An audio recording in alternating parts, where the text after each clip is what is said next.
ಅಖಿಲಾಂಡ ಕೋಟಿ ಬ್ರಹ್ಮಾಂಡ ನಾಯಕ ರಾಜಾದಿರಾಜ ಯೋಗಿರಾಜ ಪರಬ್ರಹ್ಮ ಶ್ರೀ ಸಚ್ಚಿದಾನಂದ ಸದ್ಗುರು ಸಾಯಿನಾಥ್ ಮಹಾರಾಜ್ ಕಿ ಜೈ. ಗುರುವಿನ ಪಾದಾರವಿಂದಗಳಿಗೆ ವಂದಿಸುತ್ತಾ ನಮಸ್ತೆ ಸ್ನೇಹಿತರೆ, ನೀವು ತುಂಬ ಚೆನ್ನಾಗಿದ್ದೀರಾ. ಗುರುವಿನ ಆಶೀರ್ವಾದ ದೈವ ಶಕ್ತಿಗಳಿಂದ ಸಂರಕ್ಷಿತವಾಗಿದ್ದೀರಾ. ಹಾಗೆ ಬಲವಾದ ವಿಶ್ವಾಸದೊಂದಿಗೆ ಮುಂದೆ ಸಾಗ್ತಾ ಇದ್ದೀರಾ. ಹಾಗೆ ನಾನು ಕೂಡ ಪ್ರಾರ್ಥನೆಯನ್ನು ಮಾಡ್ತಾ ಇವತ್ತಿನ ರೀಡಿಂಗ್ ಶುರು ಮಾಡೋಣ. ಎಂದಿನಂತೆ ಗುರುವನ್ನು ನೀವು ನಂಬಿದ ದೈವಶಕ್ತಿಯನ್ನು ಮನದಲ್ಲಿ ಸ್ಮರಣೆ ಮಾಡಿಕೊಂಡು ನಿಮಗೆ ಇದರಲ್ಲಿ ಏನಾದರೂ ಒಂದು ಪಾಸಿಟಿವ್ ಎನರ್ಜಿ ಕನೆಕ್ಟ್ ಆಗಲಿ, ಹಾಗೆ ನೆಗೆಟಿವ್ ಎನರ್ಜಿ ರಿಮೂವ್ ಆಗಲಿ, ಹಾಗೆ ಮುಂದಿನ ಕೆಲವು ತಿರುವುಗಳಲ್ಲಿ ತೀರ್ಮಾನ ತಗೊಳ್ಳೋಕ್ಕೆ ಸಹಾಯ ಮಾಡಲಿ ಅನ್ನೋ ರೀತಿಲಿ ನಿಮ್ಮ ನಂಬಿಕೆಗೆ ಅನುಸಾರವಾಗಿ ಒಂದು ದೀರ್ಘವಾದ ಉಸಿರನ್ನು ನಿಧಾನವಾಗಿ ಒಳಗೆ ತಗೊಳ್ತಾ ದೀರ್ಘವಾದ ಉಸಿರನ್ನು ನಿಧಾನವಾಗಿ ಹೊರಗಾಗ್ತಾ ಈ ಎನರ್ಜಿಗೆ ಕನೆಕ್ಟ್ ಆಗಿ. ಖಂಡಿತವಾಗಿ ಈ ಎನರ್ಜಿ ನಿಮ್ಮನ್ನು ಹೀಲ್ ಮಾಡುತ್ತೆ, ಅನೇಕ ರೀತಿಯ ವಿಚಾರಗಳಲ್ಲಿ ನಿಮಗೆ ಪರಿವರ್ತನೆ ತಂದುಕೊಳ್ಳುವಲ್ಲಿ ಸಹಾಯ ಮಾಡುತ್ತೆ. ಹಾಗಾದರೆ ಸ್ನೇಹಿತರೆ, ಎಂದಿನಂತೆ ಇದು ಒಂದು ಟೈಮ್ಲೆಸ್ ಜನರಲ್ ರೀಡಿಂಗ್ ಆಗಿರುತ್ತೆ. ಹಾಗೆ ಇದು ಕನೆಕ್ಟಿವ್ ಎನರ್ಜಿಯಲ್ಲಿರುತ್ತೆ. ಯಾವ ಸಮಯದ ಎನರ್ಜಿ ಪ್ರಕಾರ ನೀವು ಈ ರೀಡಿಂಗಿಗೆ ಕನೆಕ್ಟ್ ಆಗ್ತಿರೋ ಖಂಡಿತವಾಗಿ ಈ ಎನರ್ಜಿ ನಿಮ್ಮ ಎನರ್ಜಿಗೆ ಕನೆಕ್ಟ್ ಆಗುತ್ತೆ. ಹಾಗಾದರೆ ಈ ಕೆಲವರ ಎನರ್ಜಿ ಪ್ರಕಾರ ನಿಮ್ಮ ಸಂಬಂಧದ ಮುಂದಿನ ತಿರುವೇನು, ಹಾಗೆ ಈ ಸಮಯ ಅವರು ಏನು ಯೋಚಿಸ್ತಾ ಇದ್ದಾರೆ, ಇದರ ಬಗ್ಗೆ ಒಂದು ಸಂದೇಶ ನೀಡ್ತಾ ಇದ್ದಾರೆ. ನೀವು ನಂಬಿದ ಗುರು ದೈವಶಕ್ತಿ, ಇದು ಒಂದು ಸಂದೇಶವಲ್ಲ, ಆ ಗುರು ನಿಮ್ಮ ಅಂತರಾತ್ಮಕ್ಕೆ ನೀಡುತ್ತಿರುವ ಒಂದು ಸೂಚನೆಯಾಗಿದೆ. ಈ ಸಮಯದಲ್ಲಿ ಅದು ವೈಯಕ್ತಿಕ ಸಂಬಂಧ ಆಗಿರ್ಬೋದು, ಪ್ರೀತಿಯ ಸಂಬಂಧ ಆಗಿರ್ಬೋದು, ಇನ್ಯಾವುದೇ ರೀತಿ ಒಂದು ಸಂಬಂಧದಲ್ಲಿ ನೀವು ಕನೆಕ್ಟ್ ಆಗಿದ್ದೀರಾ ಅಂದರೆ ನಿಮ್ಮ ವಿಷಯದಲ್ಲಿ ಆ ವ್ಯಕ್ತಿಯ ಮನಸ್ಸಲ್ಲಿ ಒಂದು ವಿಶೇಷವಾದ ಗೌರವ ಪ್ರೀತಿ ಇರೋದಂತೂ ಖಂಡಿತ. ಒಳ್ಳೆಯ ಅನುಭವ ಕೂಡ ಇದೆ ಅವರಿಗೆ, ಅಂದರೆ ಫೀಲಿಂಗ್ ಕೂಡ ನಿಮ್ಮ ಬಗ್ಗೆ ನೆನಪು ಮಾಡಿಕೊಂಡಾಗ ಒಳ್ಳೆಯದೇ ಬರ್ತಾ ಇದೆ. ಆ ವ್ಯಕ್ತಿ ನಿಮ್ಮ ಬಗ್ಗೆ ಪಾಸಿಟಿವ್ ಆಗಿ ಯಾವಾಗಲೂ ಯೋಚಿಸ್ತಾರೆ.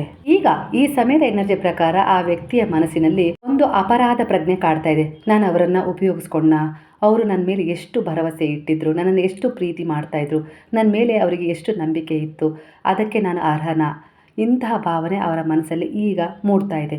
ಒಂಟಿಯಾಗಿದ್ದಾಗ ನನ್ನ ಕಷ್ಟ ಕಾಲದಲ್ಲಿ ಅವರು ನನಗೆ ಒಳ್ಳೆಯ ಸ್ನೇಹಿತರಾಗಿದ್ದರು, ಇಲ್ಲವೇ ಭರವಸೆ ತುಂಬಿದ್ರು, ಈ ಒಂದು ವಿಚಾರಗಳಲ್ಲಿ ನನಗೆ ಸ್ಪಂದಿಸಿದ್ರು. ನಾನು ಆ ಸಮಯದಲ್ಲಿ ನಾನೇ ಅವರನ್ನು ಸರಿಯಾಗಿ ಅರ್ಥ ಮಾಡ್ಕೊಳ್ಳಿಲ್ಲ, ತಪ್ಪಾದ ನಿರ್ಧಾರ ತಗೊಂಡೆ, ಇಲ್ಲ ಭಿನ್ನಾಭಿಪ್ರಾಯಗಳು ಅವರಿಂದನೇ ಬಂದವು ಅನ್ನೋ ರೀತಿಲಿ ಅವ್ರ ಬಗ್ಗೆ ನಾನು ನೆಗೆಟಿವ್ ಆಗಿ ಫೀಲ್ ಮಾಡಿದೆ. ನಮ್ಮ ಮಧ್ಯೆ ಯಾರು ಪ್ರವೇಶ ಮಾಡಿ ನಮ್ಮ ಒಂದು ಈ ಸಂಬಂಧದ ಅಂತ್ಯಕ್ಕೆ ಕಾರಣವಾದರು ಅನ್ನೋದನ್ನು ಅರ್ಥ ಮಾಡ್ಕೊಳ್ಳದೆ ಕೆಲವೊಂದು ಸಾರಿ ನಾನು ಅವರನ್ನೇ ಅದೆಲ್ಲದಕ್ಕೂ ಹೊಣೆ ಮಾಡಿಬಿಟ್ಟೆ. ಇನ್ನೂ ಅನೇಕ ರೀತಿಯ ವೈಯಕ್ತಿಕ ವಿಚಾರಗಳು ಈ ಸಮಯದಲ್ಲಿ ಅವರಿಗೆ ಕಾಡ್ತಾ ಇದ್ದಾವೆ. ಇದಕ್ಕೆ ಕಾರಣ ನಿಮ್ಮ ಒಂದು ಪ್ರಾರ್ಥನೆಯ ಫಲ ಅನ್ನೋ ರೀತಿಯಲ್ಲಿ ಬರ್ತದೆ. ಅಂದರೆ ನಿಮ್ಮ ಎನರ್ಜಿ ಅವರ ಎನರ್ಜಿಗೆ ಯಾವಾಗಲೂ ಕನೆಕ್ಟ್ ಆಗಿತ್ತು, ಅದು ಹಿಂದೆ ಕೂಡ ಕನೆಕ್ಟ್ ಆಗಿರೋದ್ರಿಂದ ನೀವು ಆ ಒಂದು ಕನೆಕ್ಷನ್ನ ಯಾವಾಗೂ ತಪ್ಪಿಸ್ಕೊಳ್ಳಿಲ್ಲ. ಅವರು ತಪ್ಪಿಸ್ಕೊಂಡಿದ್ರು ಸ್ವಲ್ಪ ದಿನ, ಆದರೆ ನೀವು ಮಾತ್ರ ಅದೇ ಎನರ್ಜಿಯಲ್ಲಿ ಅದೇ ಫ್ರೀಕ್ವೆನ್ಸಿಯಲ್ಲಿ ಮುಂದೆ ಹೋಗ್ತಾ ಇದ್ರಿ. ಹಾಗಾಗಿ ನಿಮ್ಮ ಒಂದು ಪ್ರತಿಯೊಂದು ಮೆಸೇಜ್ಗಳು ಅವರನ್ನು ತಲುಪ್ತಾ ಇದ್ವು. ನೀವು ಅವರಿಗೆ ಯಾವ ರೀತಿ ಒಂದು ಮೆಸೇಜನ್ನು ಕಳಿಸ್ತಾ ಇದ್ದೀರಿ, ಅವರಿಂದ ಯಾವುದನ್ನು ಬಯಸ್ತಾ ಇದ್ದೀರಿ, ಹಾಗೆ ಅವರಿಗೆ ಎಷ್ಟು ಒಳ್ಳೆಯದಾಗಬೇಕು ಅಂಥೇಳಿ ಪ್ರಾರ್ಥಿಸ್ತಾ ಇದ್ದೀರಾ, ಅವ್ರು ನಿಮ್ಮ ಜೀವನದಲ್ಲಿ ಮರಳಿ ಬರಬೇಕು ಅಂಥೇಳಿ ನೀವು ಬಯಸ್ತಾ ಇದ್ದೀರಾ, ಈ ಎಲ್ಲ ರೀತಿಯ ದಿನನಿತ್ಯದ ಒಂದು ಎನರ್ಜಿ ಅವರನ್ನು ಹೋಗಿ ತಲುಪ್ತಾ ಇತ್ತು. ಹಾಗಾಗಿ ಈಗ ಅವರಿಗೆ ತಮ್ಮ ತಪ್ಪಿನ ಅರಿವಾಗಿದೆ, ನಿಮ್ಮ ಬೆಲೆ ತಿಳಿತಾ ಇದೆ, ಹಾಗೆ ಆಕರ್ಷಣೆ ಕೂಡ ಆಗ್ತಾ ಇದೆ ನಿಮ್ಮ ಬಗ್ಗೆ. ಈಗ ಅವರು ನಿಮ್ಮನ್ನು ಪದೇ ಪದೇ ನೆನಪು ಮಾಡ್ಕೊಳ್ತಾ ಇದ್ದಾರೆ, ನಿಮ್ಮ ಬಗ್ಗೆ ಯೋಚಿಸ್ತಾ ಇದ್ದಾರೆ. ಇಷ್ಟು ದಿನ ಅವರಿಗೆ ಸಮಯ ಇರಲಿಲ್ಲ, ಆ ಸಮಯದಲ್ಲಿ ನೀವು ನೆನಪಾದರೂ ಕೂಡ ಅದನ್ನು ಇಗ್ನೋರ್ ಮಾಡ್ತಾಯಿದ್ರು, ಕಡೆಗಣಿಸ್ತಾ ಇದ್ರು. ಆದರೆ ಈಗ ಪರಿಪೂರ್ಣವಾಗಿ ನಿಮ್ಮ ಒಂದು ನೆನಪು ಅವರಿಗೆ ತುಂಬ ಕಾಡ್ತಾ ಇದೆ. ಎಷ್ಟು ಅಂದರೆ ನಿಮ್ಮನ್ನು ಬಂದು ಭೇಟಿ ಮಾಡಬೇಕು, ಇಲ್ಲ ನಿಮಗೊಂದು ಮೆಸೇಜ್ ಕಳಿಸ್ಬೇಕು, ಫೋನ್ ಮಾಡಬೇಕು ಅಂತೇಳಿ ಅವ್ರಿಗೆ ಅನ್ನಿಸ್ತಾ ಇದೆ. ಆದರೂ ಕೂಡ ಅವ್ರು ಮಾಡ್ತಾ ಇಲ್ಲ. ಒಂದು ಅಹಂಭಾವ ಇರ್ಬೋದು, ಇಲ್ಲ ಅವರನ್ನು ಯಾರಾದರೂ ತಡೀತಾ ಇರ್ಬೋದು, ಏನಾದರೂ ಇನ್ನೊಂದು ಸ್ವಲ್ಪ ಸಮಯ ಕೊಟ್ಟು ನೋಡೋಣ, ಅವರೇ ನನ್ನ ಬಳಿ ಬರ್ಬೋದಾ ಅನ್ನೋ ರೀತಿಯಲ್ಲಿ ಕಾಯ್ತಾನೂ ಇರಬಹುದು. ಒಟ್ಟಾರೆಯಾಗಿ ನಿಮ್ಮ ಮಾತುಗಳು, ನಿಮ್ಮ ನೆನಪುಗಳು ಅವರನ್ನು ಈಗ ಕಾಡ್ತಾ ಇದ್ದಾವೆ. ಆದರೂ ಅವರು ನಿಮ್ಮ ಬಳಿ ಬಂದ ಮೇಲೆ ಕೆಲವು ಅಭ್ಯಾಸಗಳನ್ನು ಬಿಡೋದಿಲ್ಲ ಅನ್ನೋ ರೀತಿಯಲ್ಲಿ ಕೂಡ ಇಲ್ಲಿ ಒಂದು ಸೂಚನೆ ಸಿಗ್ತಾ ಇದೆ, ಗೈಡೆನ್ಸ್ ಸಿಗ್ತಾ ಇದೆ ಬಾಬಾರವರಿಂದ. ಒಂದು ಸಣ್ಣ ಅಹಂಕಾರ ಒಂದು ಸೂಚಿಸ್ತಾ ಇದೆ ಇಲ್ಲಿ. ಹಾಗೆ ಕೆಲವೊಂದು ವಿಚಾರಗಳಲ್ಲಿ ಅವರು ನನ್ನ ಥರನೇ ನೀವು ಇರಬೇಕು ಅನ್ನೋ ರೀತಿಯಲ್ಲಿ ಕೂಡ ಇಲ್ಲಿ ಬಯಸ್ಬೋದು. ಇಲ್ಲ ಕೆಲವೊಂದು ಸಾರಿ ಅವರು ಮೌನವಾಗಿ ಚಿಂತೆಗೂ ಜಾರಬಹುದು. ಅಂದರೆ ಅವರು ಎರಡು ಎನರ್ಜಿಗೆ ಕನೆಕ್ಟ್ ಆಗಿರ್ತಾರೆ, ನಿಮ್ಮ ಎನರ್ಜಿ ಹಾಗೆ ಇನ್ನೊಂದು ಎನರ್ಜಿಗೂ ಕೂಡ ಕನೆಕ್ಟ್ ಆಗಿರ್ತಾರಲ್ಲ. ಹಾಗಾಗಿ ಅವರಲ್ಲಿ ಕೆಲವು ತರ್ಕಗಳು ಎದ್ದೇಳ್ಬೋದು. ಹಾಗಾಗಿ ಆ ಸಮಯದಲ್ಲಿ ಅವರು ಮೌನವಾಗಿಬಿಡ್ತಾರೆ. ಇಂಥ ಸಮಯದಲ್ಲಿ ನೀವು ಅವರನ್ನು ಸಂಭಾಳಿಸ್ಬೇಕು. ಯಾವ ರೀತಿ ಅಂದರೆ, ನಂಬಿದ ಗುರು ನಿಮ್ಗೆ ಇಲ್ಲಿ ಸಲಹೆ ನೀಡ್ತಾ ಇದ್ದಾರೆ. ನೀವು ಹೇಗೆ ಎಲ್ಲವನ್ನು ಅವ್ರು ಇಲ್ದಾಗ ಸಂಭಾಳಿಸಿದ್ರು, ಅಂದರೆ ಮನಸ್ಸಲ್ಲಿ ಒಂದು ಹೋರಾಟ ಮಾಡ್ತಾ ಇದ್ರಿ, ಅವರಿಗೋಸ್ಕರ ಒಂದು ಪ್ರೇ ಮಾಡ್ತಾ ಇದ್ರಿ, ಹಾಗೆ ಅವರನ್ನು ಬದಲಾವಣೆ ಮಾಡಲಿಕ್ಕೂ ಕೂಡ ನಿಮ್ಮ ಒಂದು ಪ್ರಾರ್ಥನೆ ಆಗಿರ್ಬೋದು, ನಿಮ್ಮ ಸಂಕಲ್ಪ ಆಗಿರ್ಬೋದು, ಹಾಗೆ ನಿಮ್ಮ ಜೀವನದ ಹೋರಾಟ, ಹಾಗೆ ಎಲ್ಲವನ್ನು ಸಂಭಾಳಿಸ್ತಾ ನೀವು ಅವ್ರ ಬಗ್ಗೆನೂ ಕೂಡ ಕೆಲವೊಂದು ಪಾಸಿಟಿವ್ ಯೋಜನೆಗಳನ್ನು ಮಾಡಿದ್ರಲ್ಲ, ಅದೇ ರೀತಿ ಆ ವ್ಯಕ್ತಿ ನಿಮ್ಮ ಹತ್ರ ಬಂದಾಗಲೂ ಕೂಡ ನೀವು ಕೆಲವು ವಿಚಾರಗಳಲ್ಲಿ ನಿಮ್ಮನ್ನು ನಿಮ್ಮದೇ ಆದ ಸ್ವಾಭಿಮಾನದ ಹಿಡಿತದಲ್ಲಿ ಇಟ್ಕೊಳ್ಬೇಕು. ಹಾಗಂತ ಅವ್ರನ್ನ ಹಂಗಿಸಿ ಆಡ್ಕೊಳ್ಬೇಕು, ಇಲ್ಲ ಅವರಿಗೆ ಬೆಲೆ ಕೊಡಬಾರ್ದು ಅಂತ ಬರ್ತಾ ಇಲ್ಲ ಇಲ್ಲಿ. ಅಂದರೆ ಆ ಸಮಯವನ್ನು ಕೂಡ ನೀವು ಸಂಭಾಳಿಸ್ಬೇಕು. ನಿಮ್ಮ ಪ್ರಾರ್ಥನೆ ಅದೇ ಆಗಿತ್ತಲ್ಲ, ಅವರ ಬರುವಿಕೆಗಾಗಿ ನೀವು ಕಾಯ್ತಾ ಇದ್ರಿ, ಹಾಗೆ ಅವರಲ್ಲಿ ಪರಿವರ್ತನೆ ಆಗಬೇಕು ಅನ್ನೋ ರೀತಿಲೂ ಕೂಡ ನೀವು ಮೌನವಾಗಿ ಒಂದು ಪ್ರಾರ್ಥನೆಯನ್ನು ಸಲ್ಲಿಸಿದ್ರಿ. ಅದರ ಆಧಾರದ ಮೇಲೆ ಮತ್ತೊಂದು ಅವಕಾಶ ನಿಮ್ಮ ಸಂಬಂಧಕ್ಕೆ ಸಿಕ್ಕಿದೆ ಮುಂದುವರಿಸಲಿಕ್ಕೆ. ಯಾರೆಲ್ಲ ಈ ಸಂಬಂಧಕ್ಕೆ ಇನ್ನೂ ಹತ್ತಿರವಾಗಬೇಕು ಅಂತೇಳಿ ಬಯಸ್ತಾ ಇದ್ದೀರಾ ಅದು ಕೂಡ ನಡೆಯುತ್ತೆ ಅನ್ನೋ ರೀತಿಯಲ್ಲಿ ಬರ್ತದೆ. ಇದೇ ವರ್ಷ ಅವರು ಮರಳಿ ನಿಮ್ಮ ಜೀವನಕ್ಕೆ ಬರ್ತಾರೆ. ಅದು ಪ್ರೇಮಿಗಳ ಜೀವನದಲ್ಲಾಗಿರ್ಬೋದು, ವೈಯಕ್ತಿಕ ಸಂಬಂಧ ಆಗಿರ್ಬೋದು, ಸರಿ ಆಗುತ್ತೆ ಅನ್ನೋ ರೀತಿಯಲ್ಲಿ ಬರ್ತಾ ಇದೆ. ಹಾಗೆ ಇಲ್ಲಿ ಇನ್ನೊಂದು ಎನರ್ಜಿ ಯಾವ ರೀತಿ ಕನೆಕ್ಟ್ ಆಗ್ತಾ ಇದೆ ಅಂದರೆ, ನಿಮ್ಮ ಹೆಂಡತಿ ವೈಯಕ್ತಿಕ ನಿರ್ಧಾರಗಳಿಂದ ನಿಮ್ಮನ್ನು ಬಿಟ್ಟು ಹೋಗಿರ್ಬೋದು, ಇಲ್ಲ ನಿಮ್ಮ ಗಂಡ ಕೆಲವು ನಿರ್ಧಾರಗಳಿಂದ ಇಲ್ಲ ಬಿಟ್ಟು ಹೋಗಿರ್ಬೋದು, ಇಲ್ಲ ನಿಮ್ಮಿಂದ ದೂರವಾಗಿರ್ಬೋದು. ಆದರೆ ಯಾವ ರೀತಿ ಅಂತ ನೀವು ಅರ್ಥ ಮಾಡ್ಕೊಳ್ಳಿ. ಆ ರೀತಿ ಆದಾಗಲೂ ಕೂಡ ಇಲ್ಲಿ ನಿಮ್ಮ ಜೀವನಕ್ಕೆ ಬೇರೆ ಯಾರಾದರೂ ಬರ್ತಾರಾ ಅಂದರೆ ಖಂಡಿತವಾಗಿ ಬರ್ತಾರೆ ಅನ್ನೋ ರೀತಿಯಲ್ಲಿ ಕೆಲವರ ಎನರ್ಜಿಗೆ ಕನೆಕ್ಟ್ ಆಗ್ತಾ ಇದೆ. ಅದು ಒಂದು ವಿಶೇಷ. ಅಂದರೆ ಈಗ ನಿಮ್ಮ ಜೀವನದಿಂದ ಹೊರಗೆ ಹೋದವರು ಅವರ ಋಣ ಅಷ್ಟೇ ಇತ್ತು. ಅಂದರೆ ಅವರು ಅನೇಕ ರೀತಿಯ ಕಾರಣಗಳಿಂದ, ಅಂದರೆ ನೀವು ಸರಿ ಇಲ್ಲ ಸರಿಯಾದ ರೀತಿಯಲ್ಲಿ ಅವರ ಅನುಕೂಲತೆಗಳಿಗೆ ಸ್ಪಂದಿಸ್ತಾ ಇಲ್ಲ ಅನ್ನೋ ರೀತಿಯಲ್ಲಿ ಅವ್ರು ಏನೇ ಕಾರಣ ಕೊಟ್ಟು ನಿಮ್ಮಿಂದ ದೂರ ಆದರೂ ಕೂಡ, ಇಲ್ಲ ಅವರಿಗೆ ಯಾರಾದರೂ ಇಷ್ಟ ಆಗಿ ನಿಮ್ಮನ್ನು ಬಿಟ್ಟು ದೂರ ಆದರೂ ಕೂಡ ಇಲ್ಲಿ ಅವರ ಋಣ ಅಷ್ಟೇ ಇತ್ತು ಅಂತೇಳಿ ಬರ್ತದೆ. ಆದರೆ ಈಗ ಅವರು ನಿಮ್ಮನ್ನು ಬಿಟ್ಟು ಹೋಗ್ತಾರಲ್ಲ, ಮುಂದೊಂದು ದಿನ ಅವರು ಪರಿತಪಿಸ್ತಾರೆ ಎಲ್ಲೋ ಒಂದು ರೀತಿಯಲ್ಲಿ. ಯಾಕಂದರೆ ನಿಮ್ಮಲ್ಲಿ ಈಗ ತುಂಬ ಮಹತ್ತರವಾದ ಬದಲಾವಣೆಗಳು ಕಾಣಿಸ್ತವೆ. ಅಂದರೆ ನಿಮ್ಮ ಜೀವನ ಶೈಲಿ ತುಂಬ ವಿಭಿನ್ನವಾಗಿ ಬದಲಾಗುತ್ತೆ ಅನ್ನೋ ರೀತಿಯಲ್ಲಿ ಕಾಣಿಸ್ತಾ ಇದೆ. ಅವರು ಹಿಂತಿರುಗಿ ನೋಡಿದಾಗ ಅವರ ಜೀವನಕ್ಕೆ ನೀವೇ ಬೆಟರ್ ಆಗಿದ್ರಿ, ದೇವರು ಏನು ಕೊಟ್ಟಿದ್ರು ಅದು ಒಳ್ಳೆಯದಿತ್ತು, ನಾನು ಅದನ್ನು ಒಪ್ಕೊಳ್ಳಿಲ್ಲ, ಇದು ನನ್ನ ಆಯ್ಕೆಯಾಗಿದೆ, ಇದು ನನ್ನ ತಪ್ಪಾಗಿದೆ ಅನ್ನೋ ರೀತಿಯಲ್ಲಿ ಕೆಲವರು ಅವರನ್ನೇ ಅವರು ಎಲ್ಲೋ ಒಂದು ರೀತಿಯಲ್ಲಿ ಹಳಿದುಕೊಳ್ಳುವಂಥ ಸ್ಥಿತಿ ಬರುತ್ತೆ ಅನ್ನೋ ರೀತಿಯಲ್ಲಿ ಕನೆಕ್ಟ್ ಆಗ್ತದೆ. ಆದರೆ ಇಲ್ಲಿ ನಿಮ್ಮ ಜೀವನದಲ್ಲಿ ನಿಮ್ಮ ಗಂಡ ಆಗಿರ್ಬೋದು, ಇಲ್ಲ ಹೆಂಡತಿ ಆಗಿರ್ಬೋದು ತೀರಿ ಹೋಗಿದ್ದಾರೆ. ಇಂಥ ಸಂದರ್ಭದಲ್ಲೂ ಕೂಡ ಅದೇ ಅಷ್ಟೇ ಋಣವನ್ನು ತೋರಿಸ್ತಾ ಇತ್ತು. ಆದರೆ ಇಲ್ಲಿ ನಿಮ್ಮ ಜೀವನಕ್ಕೆ ಯಾರಾದರೂ ಹತ್ತಿರವಾದರೆ ಆ ಸಂಬಂಧ ತುಂಬ ಚೆನ್ನಾಗಿರುತ್ತೆ ಅನ್ನೋ ರೀತಿಯಲ್ಲಿ ಬರ್ತಾ ಇದೆ. ಹೊಂದಾಣಿಕೆ ಮಾಡ್ಕೊಳ್ತೀರಾ ಅನ್ನೋ ರೀತಿಯಲ್ಲೂ ಕೂಡ ಕನೆಕ್ಟ್ ಆಗ್ತಿದೆ. ಯಾಕಂದರೆ ಇದು ನಿಮ್ಮ ಈ ಸಮಯದ ಒಂದು ಆಲೋಚನೆ ಆಗಿದೆ. ಮತ್ತೆ ಅಲ್ಲಿ ಏನಾದರೂ ಸಮಸ್ಯೆ ಆಗ್ಬೋದಾ ಅಂತೇಳಿ ನೀವು ಯೋಚಿಸ್ತಾ ಇದ್ದೀರಿ ಅಂದರೆ ಖಂಡಿತ ಅದು ಆಗೋದಿಲ್ಲ. ಮ್ಯಾನಿಫೆಸ್ಟ್ ಮಾಡಿ ಒಳ್ಳೆಯದೇ ಎದುರಾಗುತ್ತೆ. ಹಿಂದೆ ಏನೋ ನಿಮ್ಮ ಜೀವನಕ್ಕೆ ತೊಂದರೆ ಆಗಿತ್ತು, ಇಲ್ಲ ಯಾರೋ ನಿಮಗೆ ತೊಂದರೆ ಕೊಡೋರು ಬಂದಿದ್ರು, ಇಲ್ಲ ನಿಮ್ಮನ್ನು ಅರ್ಥ ಮಾಡ್ಕೊಳ್ಳದೆ ಇರೋರು ನಿಮಗೆ ಕನೆಕ್ಟ್ ಆಗಿದ್ರು ಅಂದರೆ ಮುಂದಿನ ಜೀವನದಲ್ಲೂ ನಿಮಗೆ ಸಿಗೋರು ಅದೇ ರೀತಿ ಎನರ್ಜಿಯನ್ನು ಹೊಂದಿರೋದಿಲ್ಲ. ಹಾಗಾಗಿ ಇಲ್ಲಿ ಅದಕ್ಕೆ ಇಲ್ಲಿ ಒಂದು ಅವಕಾಶ, ಎರಡು ಒಂದು ಎನರ್ಜಿಗಳು ಕನೆಕ್ಟ್ ಆಗುತ್ತೆ. ಅದು ಒಂದು ಹಿಂದಿನ ಜನ್ಮದ ಒಂದು ಪ್ರಾರಬ್ಧ ಕರ್ಮದ ಒಂದು ಸೂಚನೆಯನ್ನು ಕೊಟ್ಟರೆ, ಈ ಹೊಸ ಸಂಬಂಧ ಮುಂದಿನ ಜನ್ಮದ ಹಿಂದಿನ ಜನ್ಮದೇ ಒಂದು ಪ್ರಾರಬ್ಧ ಕರ್ಮವಾಗಿರುತ್ತೆ. ಅದನ್ನು ಈ ಒಂದು ಅಂತರದಲ್ಲಿ ಮಧ್ಯದಿಂದ ಅದನ್ನು ಮುಂದುವರಿಸಬೇಕು ಅನ್ನೋ ರೀತಿಯಲ್ಲಿ ಕೂಡ ಕನೆಕ್ಟ್ ಆಗ್ತಾ ಇದೆ ಎನರ್ಜಿ. ಅಂದರೆ ಇಲ್ಲಿ ಅದಕ್ಕೆ ಹೇಳೋದು, ಯಾರನ್ನು ಯಾವ ವಿಚಾರವನ್ನು ಜಡ್ಜ್ ಮಾಡಬಾರ್ದು.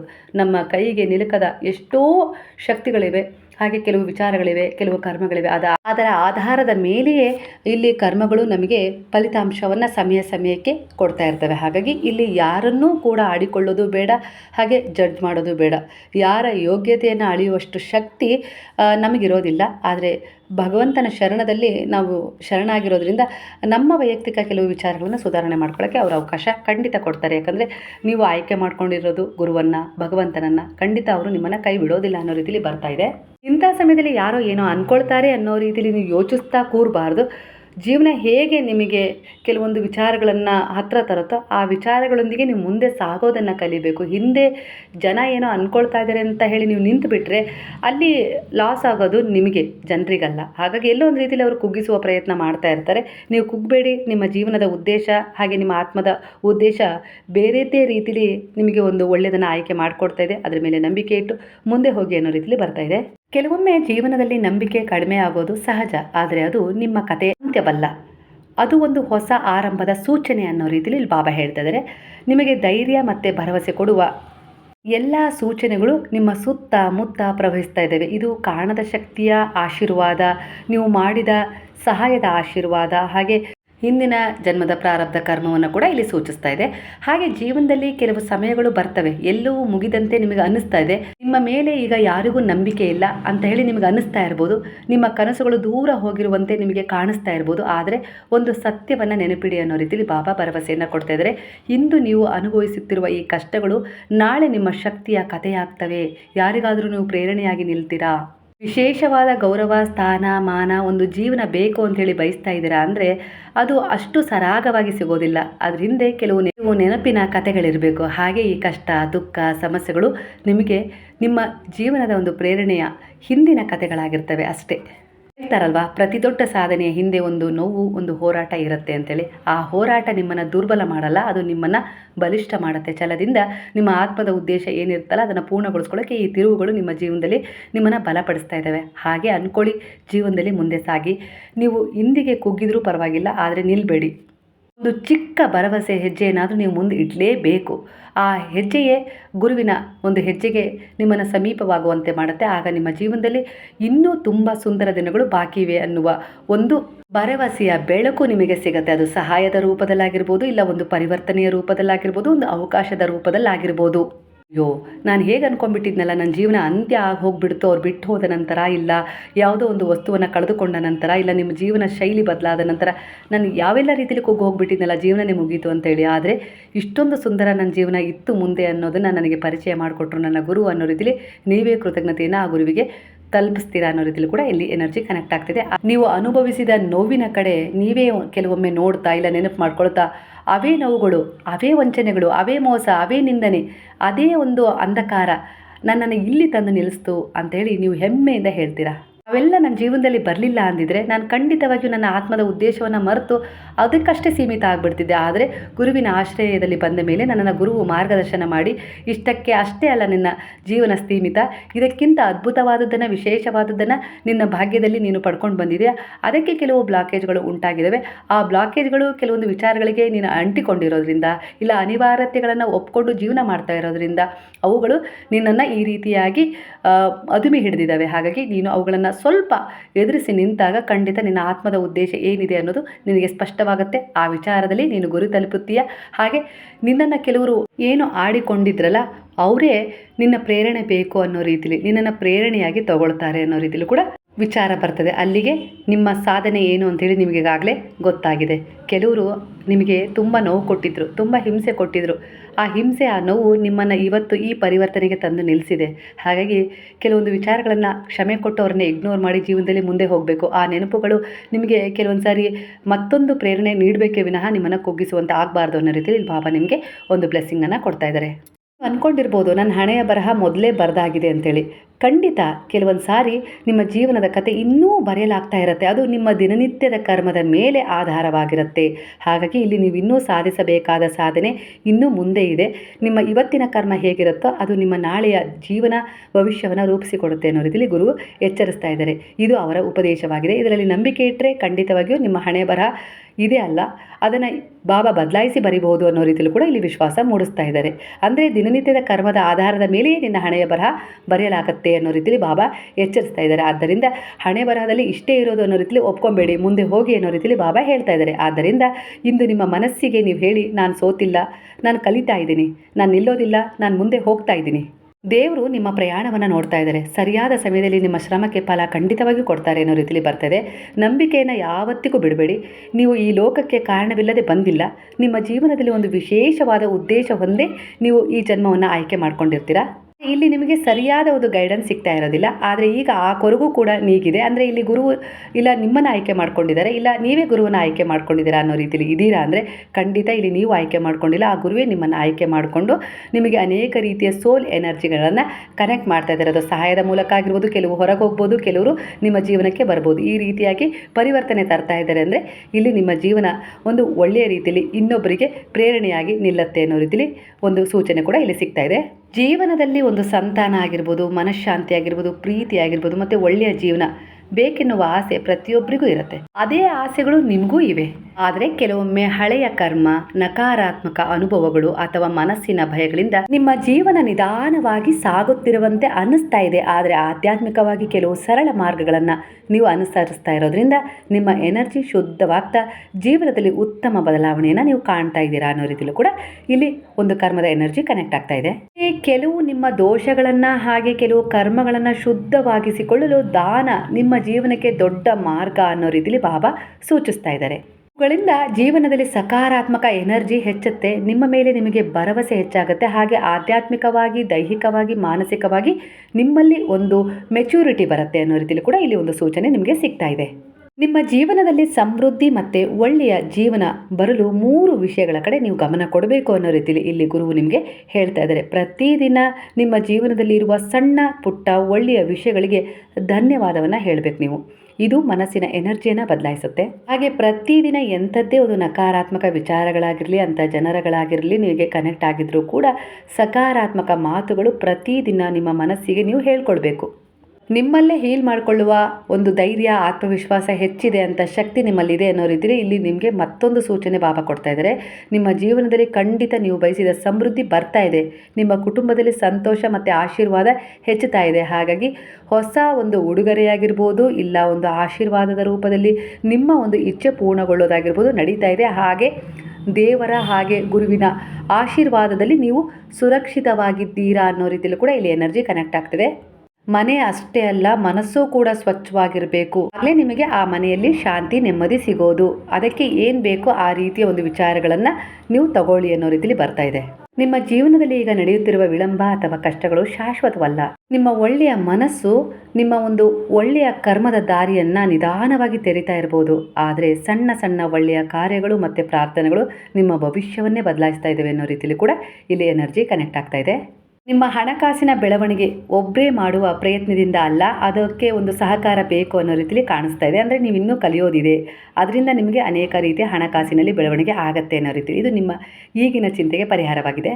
ಸ್ನೇಹಿತರೆ, ಅಂತಾರಾಷ್ಟ್ರೀಯ ಮಹಿಳಾ ದಿನಾಚರಣೆಯ ಶುಭಾಶಯಗಳು. ಹಾಗೆ ನೀವು ಏನು ಕೆಲಸ ಮಾಡ್ತಾ ಇದ್ದೀರಲ್ಲ ಅದಕ್ಕೆ ಕೆಲವರ ಸಹಕಾರ ಬೇಕು. ಹಾಗೆ ಕೆಲವರ ಮಾರ್ಗದರ್ಶನ ತೆಗೆದುಕೊಂಡ್ರೆ ನಿಮ್ಮ ಕೆಲಸದಲ್ಲಿ ಪ್ರಗತಿ ಕಾಣುತ್ತೆ ಅನ್ನೋ ರೀತಿಯಲ್ಲಿ ಕಾಣಿಸ್ತಾ ಇದೆ. ಇಲ್ಲಿ ಒಂದು ಸೂಚನೆ ಸಿಗ್ತಾ ಇದೆ. ಹಣಕಾಸಿನ ಬೆಳವಣಿಗೆ ತಕ್ಷಣ ಆಗದಿದ್ದರೂ ನಿಧಾನವಾಗಿ ಆದರೂ ಸ್ಥಿರವಾಗಿ ಬರ್ತಾ ಇದೆ. ನಿಮ್ಮ ಕೆಲಸವನ್ನು ಜನ ಗೌರವಿಸ್ತಾರೆ. ನಿಮ್ಮ ಕೌಶಲ್ಯ ಮತ್ತು ನಿಮ್ಮ ಶ್ರಮಕ್ಕೆ ಮುಂದಿನ ದಿನಗಳಲ್ಲಿ ಗೌರವ, ಹೊಸ ಅವಕಾಶಗಳು ಮತ್ತು ಹಣದ ಪ್ರವಾಹ ಹೆಚ್ಚಾಗುತ್ತೆ. ಕೆಲವರ ಎನರ್ಜಿ ಪ್ರಕಾರ ನಿಮ್ಮ ಜೀವನದಲ್ಲಿ ನಾವು ಎಷ್ಟೇ ಶ್ರಮಪಟ್ಟರೂ ಕೂಡ ಹಣಕಾಸಿನ ಬೆಳವಣಿಗೆ ಆಗ್ತಾ ಇಲ್ಲ ಅಂತ ಹೇಳಿ ನಿಮಗೆ ಅನ್ನಿಸ್ತಾ ಇರ್ಬೋದು. ಈ ಸಮಯದಲ್ಲಿ ನಿಮ್ಮ ಮನಸ್ಸಲ್ಲಿ ಒಂದು ಪ್ರಶ್ನೆ ಬರ್ತಾ ಇದೆ, ನನ್ನ ಜೀವನದಲ್ಲಿ ಯಾವಾಗ ಸಮೃದ್ಧಿ ಅನ್ನೋದು ಬರುತ್ತೆ ಅಂತ ಹೇಳಿ. ನಿಮ್ಮ ಜೀವನದಲ್ಲೂ ಕೂಡ ಹಣಕಾಸಿನ ಬೆಳವಣಿಗೆ ಬರುತ್ತೆ, ಆದರೆ ಅದು ಸಹನೆ ಮತ್ತು ಸತತ ಪ್ರಯತ್ನದಿಂದ ಬರುತ್ತೆ. ಈಗ ನೀವು ಏನೇ ಕಲಿತಾ ಇದ್ದೀರೋ, ಅದನ್ನು ಮಾಡ್ತಾ ಇದ್ದೀರೋ, ಅದು ಕೇವಲ ಒಂದು ಶ್ರಮ. ಇವುಗಳು ನಿಮ್ಮ ಭವಿಷ್ಯದ ದೊಡ್ಡ ಯಶಸ್ಸಿಗೆ ಖಂಡಿತ ಬುನಾದಿ ಹಾಕುತ್ತಿವೆ ಅನ್ನೋ ರೀತಿಯಲ್ಲಿ ಕೂಡ ಇಲ್ಲಿ ನಿಮಗೆ ಒಂದು ಗೈಡೆನ್ಸ್ ಸಿಗ್ತಾ ಇದೆ. ಸಮೃದ್ಧಿ ಕೇವಲ ಹಣದಿಂದ ಮಾತ್ರ ಬರೋದಿಲ್ಲ, ಅದು ಮನಸ್ಸಿನ ನಂಬಿಕೆ, ಶ್ರಮ ಮತ್ತು ದೇವರ ಆಶೀರ್ವಾದದಿಂದ ನಿಮ್ಮ ಕಡೆಗೆ. ಹಾಗಾಗಿ ನಿಮ್ಮ ಮನಸ್ಸಿನಲ್ಲಿ ಶ್ರಮ ಮತ್ತು ದೇವರ ಬಗ್ಗೆ ನಂಬಿಕೆ ಇಡಿ. ಹಲವರ ಎನರ್ಜಿಯ ಪ್ರಕಾರ ಇಲ್ಲಿ ನಿಮ್ಮ ಮನಸ್ಸಿನ ಈಗಿನ ಒಂದು ಎನರ್ಜಿ ಯಾವ ರೀತಿ ಕನೆಕ್ಟ್ ಆಗ್ತೈತೆ ಅಂದರೆ, ನಿಮ್ಮ ಜೀವನದಲ್ಲಿ ನಡೆಯುವ ಘಟನೆಗಳು ಹಲವು ವೇಳೆ ಶಿಕ್ಷೆ ಆಗಿರೋದಿಲ್ಲ, ಅವು ಕರ್ಮದ ಪರಿಣಾಮ ಮಾತ್ರ ಆಗಿರುತ್ತೆ. ನೀವು ಹಿಂದೆ ಮಾಡಿದ ಕೆಲಸಗಳು, ತೆಗೆದುಕೊಂಡ ನಿರ್ಧಾರಗಳು ಅಥವಾ ಮಾಡಿದ ಯೋಜನೆಗಳು ಮುಂದಿನ ಸಮಯದಲ್ಲಿ ಒಂದು ಫಲವಾಗಿ ಖಂಡಿತ ಕರ್ಮ ನಿಮ್ಮ ಎದುರಿಗಿಡುತ್ತೆ. ಅದೇ ರೀತಿ ಕೆಲವೊಂದು ಸಾರಿ ನಿಮಗೆ ಪಾಠವನ್ನು ನೀವೀಗ ಆ ಕರ್ಮ ಕಲಿಸ್ತಾ ಇದೆ ಅಂಥೇಳಿ ನೀವು ನಂಬಿಕೆ ಇಟ್ಟು ನಿಮ್ಮ ಬದಲಾವಣೆ ಹತ್ತಿರದಲ್ಲೇ ಇದೆ, ಸ್ಪಷ್ಟವಾಗಿದೆ ಅನ್ನೋ ರೀತಿಯಲ್ಲಿ ನೀವು ಕೆಲವು ನಿರ್ಧಾರಗಳನ್ನು ತಗೊಂಡ್ರೆ ಖಂಡಿತವಾಗಿಯೂ ನೀವು ಏನು ಬಯಸ್ತಾ ಇದ್ದೀರೋ ಅದು ಹತ್ತಿರವಾಗ್ತಾ ಹೋಗುತ್ತೆ. ಕೆಲವೊಂದು ಸಾರಿ ನೀವು ಕಷ್ಟ ಬಂದಾಗ, ದುಃಖ ಎದುರಾದಾಗ, ಜೀವನದಲ್ಲಿ ಸಮಸ್ಯೆ ಅತೀವವಾದಾಗ, ಇಲ್ಲ ಅನಾರೋಗ್ಯದ ಸಮಸ್ಯೆ ಕಾಡಿದಾಗ ದೇವರು ನಿಮ್ಮನ್ನು ಶಿಕ್ಷಿಸುತ್ತಿದ್ದಾರೆ ಎಂದು ಭಾವಿಸುತ್ತೀರಾ. ಆದರೆ ಆಧ್ಯಾತ್ಮಿಕವಾಗಿ ಅದು ಸತ್ಯವಾಗಿರದೇ ಇರಬಹುದಲ್ವಾ? ಅಂದರೆ ಅದು ನಿಮ್ಮ ಮನಸ್ಸಿನ ಭ್ರಮೆಯೂ ಆಗಿರ್ಬೋದು, ಕಲ್ಪನೆಯೂ ಆಗಿರ್ಬೋದು. ಬಹುಶಃ ಜೀವನದ ಒಂದು ಪಾಠ ಆಗಿರ್ಬೋದಷ್ಟೇ. ಆ ಪಾಠದಿಂದ ನೀವು ಬಲಿಷ್ಠರಾಗ್ತೀರಾ, ನಿಮ್ಮ ದಾರಿಯನ್ನು ಸರಿಪಡಿಸ್ಕೊಳ್ತೀರಾ. ಹಾಗಾಗಿ ಈಗ ನೀವು ಅನುಭವಿಸುತ್ತಿರುವುದು ಒಂದು ಪರಿವರ್ತನೆಯ ಹಂತ. ನಿಮ್ಮ ಜೀವನದಲ್ಲಿ ಸಮತೋಲನ ಮತ್ತೆ ಬರ್ತಾ ಇದೆ. ನಂಬಿಕೆ ಇಟ್ಟು ನೀವು ಒಳ್ಳೆಯ ಕೆಲಸಗಳನ್ನು ಮುಂದುವರಿಸ್ರಿ, ಫಲ ಖಂಡಿತ ಒಳ್ಳೆಯದಾಗಿ ಸಿಗುತ್ತೆ. ಯಾರೋ ನಿಮ್ಮನ್ನು ವಂಚಿಸಿದ್ರು, ಇಲ್ಲ ಯಾರೋ ನಿಮಗೆ ಕೇಡುಂಟು ಮಾಡಿದರು, ನಿಮ್ಮಿಂದ ಒಳ್ಳೆಯದನ್ನು ತಗೊಂಡು ಅವರು ನಿಮಗೆ ಮರಳಿ ಕೆಟ್ಟದನ್ನು ಕೊಟ್ಟರು ಅಂತೇಳಿ ನೀವು ಯೋಚಿಸುವ ಅಗತ್ಯ ಇಲ್ಲ. ಯಾಕಂದರೆ ಅದನ್ನು ಜಡ್ಜ್ ಮಾಡುವ ಅಧಿಕಾರ ನಿಮಗಿಲ್ಲ. ಅದನ್ನು ನೀವು ನಂಬಿದ ಗುರುವು ದೇವರೇ ಜಡ್ಜ್ ಮಾಡ್ತಾ ಇದ್ದಾರೆ. ಅದರ ಆಧಾರದ ಮೇಲೆ ಒಳ್ಳೆಯದಕ್ಕೆ ಒಳ್ಳೆಯದೇ ಸಿಗ್ತಾ ಹೋಗುತ್ತೆ. ಹಾಗಾಗಿ ಯಾರೋ ಏನೋ ಮಾಡಿದ್ರು ಅನ್ನುವ ಒಂದೇ ಒಂದು ಕಾರಣ ಕೊಟ್ಟು ನಿಮ್ಮ ಒಳ್ಳೆಯತನವನ್ನು ಹಿಂದೆ ಸರಿಸಬೇಡಿ, ಮುಂದುವರಿಸಿ. ಅದೇ ನಿಮ್ಮ ವ್ಯಕ್ತಿತ್ವ, ಅದೇ ನಿಮ್ಮ ಸಂಸ್ಕಾರವಾಗಿದೆ ಅನ್ನೋ ರೀತಿಯಲ್ಲೂ ಕೂಡ ಇಲ್ಲಿ ಎನರ್ಜಿ ಕನೆಕ್ಟ್ ಆಗ್ತದೆ. ಇದು ನಿಮ್ಮ ಒಂದು ಈಗಿನ ಎನರ್ಜಿಗೆ.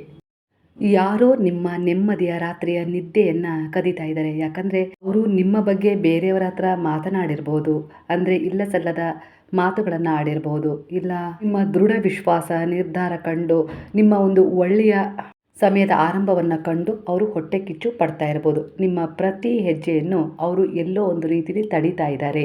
ಹಾಗಾಗಿ ಅವರ ಒಂದು ಎನರ್ಜಿ ನಿಮ್ಮ ಮೇಲೆ ಇಲ್ಲಿ ಒಂದು ಆತಂಕ, ಅಡೆತಡೆ ಉಂಟು ಮಾಡ್ತಾ ಇದೆ ನೀವು ಅವರ ಬಗ್ಗೆ ಯೋಚಿಸಿದಾಗ. ಹಾಗಾಗಿ ಅವರ ಒಂದು ಯೋಜನೆಯ ಬಗ್ಗೆ ನೀವು ಅತಿಯಾಗಿ ಚಿಂತಿಸಬೇಡಿ. ನಿಮ್ಮ ನೆಮ್ಮದಿಯ ನಿದ್ರೆಯನ್ನು ನೀವೇ ಕಳ್ಕೊಳ್ತಾ ಇದ್ದೀರಾ. ಹಾಗಾಗಿ ನಿಮ್ಮನ್ನು ನೀವೇ ನಿಮ್ಮ ಆತ್ಮಬಲದಿಂದ ಸಂಭಾಳಿಸಿಕೊಳ್ಳುವ ಸಮಯ ಇದೇ ಆಗಿದೆ. ಅವರ ವಿರುದ್ಧ ಕೈ ಎತ್ತದೆ ಜಗಳವಾಡದೆ ನಿಮ್ಮ ಶತ್ರುವನ್ನು ಒಳಗಿನಿಂದಲೇ ಒಡೆದು ಹಾಕುವ ಧೈರ್ಯ ಆತ್ಮವಿಶ್ವಾಸ ನಿಮ್ಮಲ್ಲಿದೆ. ಹಾಗಾಗಿ ಅವರ ಯೋಚನೆ ನಿಮ್ಮ ಬಗ್ಗೆ ಏನೇ ಆಗಿದ್ರೂ ಕೂಡ ಆ ರೀತಿಯ ಯೋಜನೆ ಮಾಡಿದ್ದಾರೆ ಅಂತೇಳಿ ನಿಮಗೆ ಕೆಲವು ಸೂಕ್ಷ್ಮಗಳು ಸಿಗ್ತವೆ. ಆದರೆ ಅಂತಹ ಸಮಯವನ್ನು ಅವರ ಒಂದು ಕುತಂತ್ರದ ವಿಚಾರವನ್ನು ಸೋಲಿಸಲು ಅವರೊಂದಿಗೆ ಹೋರಾಟ ಮಾಡಬೇಕು ಅಂತಲೇ ಇಲ್ಲ. ನಿಮ್ಮ ನಿಜವಾದ ಗೆಲುವು ನನ್ನ ಶತ್ರು ತನ್ನದೇ ಆದ ತಪ್ಪುಗಳಲ್ಲಿ ಸಿಕ್ಕಿ ಹಾಕಿಕೊಳ್ಳಬೇಕು. ಅದೇ ರೀತಿ ಸಂದರ್ಭ ಅತ್ಯಂತ ಶೀಘ್ರವೇ ನೀವು ನೋಡ್ತೀರಾ ಅನ್ನೋ ರೀತಿಯಲ್ಲಿ ಕಾಣಿಸ್ತಾ ಇದೆ. ನಿಮಗೆ ಅಂತಹ ಸಂದರ್ಭವನ್ನು ಶಾಂತವಾಗಿ ನೋಡುವ ಅವಕಾಶ ಖಂಡಿತ ಸಿಗತ್ತೆ. ಹಾಗಾಗಿ ಶತ್ರುಗಳು ನಿಮ್ಮ ವಿರುದ್ಧ ಮಾತನಾಡಿದಾಗ ನಿಮ್ಮ ಬಗ್ಗೆ ಸುಳ್ಳು ವಿಚಾರಗಳನ್ನು ಹರಡಿಸ್ತಾ ಇದ್ದಾರೆ, ಇಲ್ಲ ನಿಮ್ಮ ಯಾವುದೋ ಒಂದು ವಿಚಾರದಲ್ಲಿ ಅಡೆತಡೆ ತರ್ತಾ ಇದ್ದಾರೆ ಅಂದರೆ ಆತನು ನಿಮ್ಮ ಬಗ್ಗೆ ಏನು ಬಯಸ್ತಾ ಇದ್ದಾನೆ ಅಂದರೆ ಆ ಕ್ಷಣವೇ ನೀವು ಅವರಿಗೆ ಪ್ರತಿಕ್ರಿಯಿಸಬೇಕು. ನಿಮ್ಮಿಂದ ಏನಾದರೂ ತಪ್ಪಾಗಲಿ ಅಂತೇಳಿ ಬಯಸ್ತಾ ಇದ್ದಾರೆ. ಅಂದರೆ ನೀವು ಜಗಳ ಮಾಡಬೇಕು, ಇಲ್ಲ ಇನ್ಯಾವುದೋ ರೀತಿಯಲ್ಲಿ ತೀರ್ಮಾನ ತಗೊಳ್ಬೇಕು ಅನ್ನೋ ರೀತಿಯಲ್ಲಿ ಅವರು ಬಯಸ್ತಾ ಇದ್ದಾರೆ. ಇದು ನಿಮ್ಮ ಶತ್ರುವಿನ ಯೋಜನೆ ಆಗಿದೆ. ಹಾಗಾಗಿ ಇಲ್ಲಿ ನೀವು ಶಾಂತವಾಗಿ ದೃಢ ವಿಶ್ವಾಸದಿಂದ ಅದಕ್ಕೂ ನನಗೂ ಯಾವುದೇ ರೀತಿ ಸಂಬಂಧ ಇಲ್ಲ ಅನ್ನೋ ರೀತಿಯಲ್ಲಿ ವರ್ತಿಸಿದಾಗ, ಅಂದರೆ ನಿಮ್ಮ ಭಾವನೆಗಳನ್ನು ನೀವು ಕೆಲವು ಬಾರಿ ನಿಯಂತ್ರಿಸಿದಾಗ ಆಗ ನೀವು ಆ ಒಂದು ಕೆಟ್ಟ ಪರಿಸ್ಥಿತಿಯನ್ನು ನಿಧಾನವಾಗಿ ನಿಮ್ಮ ಹಿಡಿತಕ್ಕೆ ತೆಗೆದುಕೊಳ್ತೀರಾ. ಕೆಲವು ಬಾರಿ ಎಲ್ಲದಕ್ಕೂ ಮಾತನಾಡಲೇಬೇಕು ಅಂತ ಇಲ್ಲ, ಹೋರಾಟ ಮಾಡಲೇಬೇಕು ಅಂತ ಇಲ್ಲ. ನಿಮ್ಮ ಮೌನ ನಿಮ್ಮ ಶತ್ರುವನ್ನು ಕೆಲವು ಬಾರಿ ಸೋಲಿಸುತ್ತೆ. ನಿಮ್ಮ ಬಳಿ ಅದು ಯಾವುದೇ ರೀತಿ ಒಂದು ವಿಚಾರದಲ್ಲೇ ಆಗಿರ್ಬೋದು, ಜಗಳ ಮಾಡಬೇಕು, ಏನಾದರೂ ತರ್ಕ ಮಾಡಬೇಕು ಅಂತೇಳಿ ಆ ವ್ಯಕ್ತಿ ಒಂದು ಉದ್ದೇಶವನ್ನು ಇಟ್ಕೊಂಡು ಬಂದಿರೋದು ನಿಮಗೆ ಗೊತ್ತಾಗುತ್ತೆ. ಆ ಸಮಯದಲ್ಲಿ ನೀವು ಅವರಿಗೆ ಪ್ರತಿಕ್ರಿಯಿಸದೆ ಹೋದಾಗ ಅಲ್ಲಿ ಆ ಮೌನದ ಬಲೆಗೆ ಅವರೇ ಸಿಕ್ಕಾಕೊಳ್ತಾರೆ. ಅಂದರೆ ಅವರು ಏನೊಂದು ಯೋಜನೆ ಮಾಡ್ಕೊಂಡು ಬಂದಿರ್ತಾರಲ್ಲ, ನಿಮ್ಗೆ ಏನಾದರೂ ಮಾಡಬೇಕು ಅಂತೇಳಿ ನೀವು ಪ್ರತಿಕ್ರಿಯಿಸದೇ ಇದ್ದಾಗ, ಇವನು ಯಾಕೆ ನನಗೆ ಏನಕ್ಕೂ ಉತ್ತರಿಸ್ತಾ ಇಲ್ಲ, ಇವನು ನನಗಿಂತ ಶಕ್ತಿಶಾಲಿನಾ, ಇವನಿಗೆ ಯಾರ ಬೆಂಬಲ ಇದೆ, ಯಾರು ಇವರಿಗೆ ಆಶ್ರಯ ಕೊಡ್ತಾ ಇದ್ದಾರೆ ಅನ್ನೋ ರೀತಿಲಿ ಒಳಗೊಳಗೆ ಏನೇನೋ ಯೋಚಿಸಿ ತಮ್ಮ ಆತ್ಮವಿಶ್ವಾಸವನ್ನು ಕುಗ್ಗಿಸಿಕೊಳ್ಳಲು ಶುರು ಮಾಡ್ತಾರೆ. ಅದೇ ಹೆಣದ ಬಲೆಯಲ್ಲಿ ಅವರೇ ಸಿಕ್ಕಾಕೊಳ್ತಾರೆ. ಆ ಮೌನ ಒಂದು ಜಾಲವನ್ನು ಸೃಷ್ಟಿ ಮಾಡುತ್ತೆ ನಿಮ್ಮ ಶತ್ರುಗಳನ್ನು ತಾನಾಗಿ ಅದರಲ್ಲಿ ಬೀಳಿಸಿಕೊಳ್ಳಲು. ಹಾಗಾಗಿ ಮೌನ ಅತ್ಯಂತ ವೇಗದಲ್ಲಿ ನಿಮ್ಮ ಶಕ್ತಿಯನ್ನು ಹೆಚ್ಚಿಸೋದ್ರ ಜೊತೆಗೆ ಆತ್ಮವಿಶ್ವಾಸವನ್ನು ಕುಗ್ಗಲು ಬಿಡುವುದಿಲ್ಲ. ಆದರೆ ಎದುರಿಗಿರೋರಿಗೆ ನೀವು ಎಲ್ಲೋ ಒಂದು ರೀತಿಯಲ್ಲಿ ಹೇಳಿ ಅಂಥೇಳಿ ಕ್ಷಣ ಅನಿಸ್ಬೋದು, ಆದರೆ ಒಳಗಿನಿಂದ ಅವರಿಗೆ ಈ ಎಲ್ಲ ರೀತಿಯ ಆಲೋಚನೆಗಳು ಮೂಡ್ತಾನೆ ಇರ್ತವೆ. ಹಾಗಾಗಿ ನಿಮ್ಮ ಬಗ್ಗೆ ಏನಾದರೂ ಒಂದು ವಿಚಾರವನ್ನು ತಿಳ್ಕೊಳ್ಳೋಕ್ಕೆ ಹವಣಿಸ್ತಾ ಇರ್ತಾರೆ, ಇಲ್ಲ ನಿಮಗೆ ಸಿಟ್ಟು ತರಿಸುವಂತಹ ಏನಾದರೂ ಒಂದು ವಿಚಾರವನ್ನು ಅವರು ಮಾಡ್ತಾನೆ ಇರ್ತಾರೆ. ಯಾಕಂದರೆ ನೀವು ಅವರಿಗೆ ಪ್ರತಿಸ್ಪಂದಿಸಬೇಕು ಅನ್ನೋದು ಅವ್ರ ಉದ್ದೇಶ. ಆದರೆ ನಿಮ್ಮ ಉದ್ದೇಶ ಮೌನ. ಏನಾಗುತ್ತೋ ಆಗಲಿ, ಭಗವಂತನಲ್ಲಿ ನಾನು ಶರಣಾಗಿದ್ದೀನಿ, ಆ ಗುರು ಇಟ್ಟ ಹಾಗಾಗಲಿ ನನ್ನ ಜೀವನ ಅನ್ನೋ ರೀತಿಯಲ್ಲಿ ದೃಢ ವಿಶ್ವಾಸವೇ ನಿಮ್ಮ ಪ್ರಾಮಾಣಿಕ ಪ್ರಯತ್ನದ ಕಡೆ ಗಮನ ಹರಿಸ್ತಾ ಇರ್ತೀರಲ್ವ. ಯಾಕಂದರೆ ಪ್ರತಿಯೊಂದು ಪರಿಸ್ಥಿತಿಯನ್ನು ಸುಧಾರಿಸುವ ಶಕ್ತಿ ನಮ್ಮಲ್ಲಿರೋದಿಲ್ಲ. ಯಾವಾಗ ನಾವು ಆ ವಿಚಾರವನ್ನು ಗುರುವಿನ ಪಾದಗಳಲ್ಲಿ, ನೀವು ನಂಬಿದ ದೈವಶಕ್ತಿಗಳಲ್ಲಿ ಶರಣಾಗಿಸ್ತೀರೋ ಆಗ ನಿಮಗೆ ಆ ಶಕ್ತಿ ಆ ಭಗವಂತನ ಆಶೀರ್ವಾದದಿಂದ ಸಿಗುತ್ತೆ. ಯಾವುದೋ ಒಂದು ರೀತಿಯಲ್ಲಿ ಪ್ರಯತ್ನ ಅದು ಸಫಲತೆಯನ್ನು ಕಂಡುಕೊಳ್ಳುತ್ತೆ.